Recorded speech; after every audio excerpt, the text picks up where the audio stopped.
Once again, welcome back to the Guild Tremor Video Strategy Guides. I'm Danton, one of our main tanks, and today I'll be covering the Deathbringer Saurfang encounter within the Icecrown Citadel. Deathbringer Saurfang is the fourth boss within the lower spire of Icecrown Citadel. He has roughly 8.8 million hit points, has an enraged timer of 8 minutes, and there is only one phase to the encounter.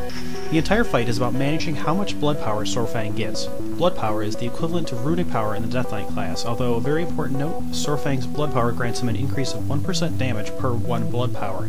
Each and every damage attack on players will give him 1 power per burst of damage dealt, and is generated from all of his abilities. The entire fight is only based around physical damage, so mages amplify magic can work wonders here. The fight begins with the two tanks up on the platform near the door, while ranged DPS and healers near where the gunship is docked. Keep in mind that you need to be spread out due to an ability Saurfang does called Blood Nova. This targets a random player and causes around 8,000 damage to the target and anyone within 12 yards of the target. Each person hit with this damage adds 1 blood power per target to Saurfang. Once begun, the tanks will only need to be aware of an ability called Rune of Blood. This is placed on Saurfang's immediate target periodically and will deal 5,100 to 6,900 damage to the target every time Saurfang melee attacks, and will heal Saurfang for 5 times the amount of damage dealt. It is imperative that the tanks pay attention and taunt back and forth when needed. The only other note for the tanks is to be aware of the frenzy effect Saurfang will gain at 30% health remaining.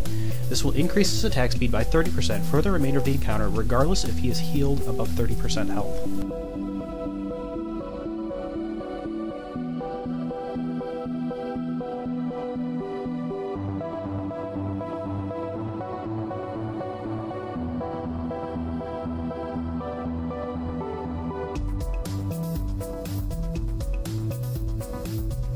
Periodically, Saurfang will also cast Blood Boil. Unlike the player's version of Blood Boil, which is an instant spell, this version is a damage over time spell placed on a random player who is not Saurfang's immediate target.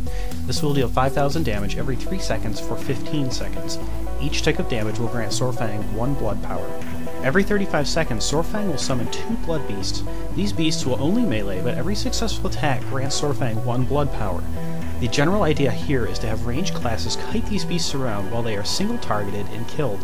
Tanks should not pick these mobs up for the blood power reasons stated before, and should stop any and all AoE effects that they may be using. Consecration, Thunderclap, Blood Boil, Swipe, just to name a few. In fact, don't use them at all. Our tanks currently only use single target abilities on the boss at all times. In my case, Shield of Righteousness, Holy Shield, and a Judgment. At this point, you should also completely ignore the fact that I'm tanking the Blood Beasts in this video. This was our first attempt at Saurfang, and we once again didn't fully research the strategy beforehand. Blood Beasts are immune to CC effects such as Polymorph and Hex, but are susceptible to Root, Snare, and Stun effects. Overall, the idea is to avoid getting hit by the Blood Beast and kill them before they hit anyone else.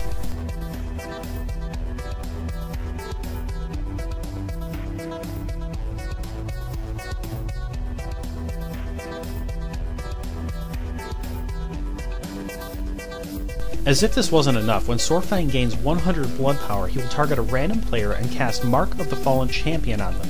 This causes the affected player to take around 4,500 damage every time Saurfang attacks the tank. If the affected player dies, Saurfang will heal for 5% of his total health. This debuff persists through death, so any player who dies should not be resurrected during the encounter. Keep in mind that each tick of damage on the player will also generate additional blood power for Saurfang. Once Saurfang casts Mark of the Fallen Champion, his blood power will reset to 1 and once again begin to build up with each damaging attack.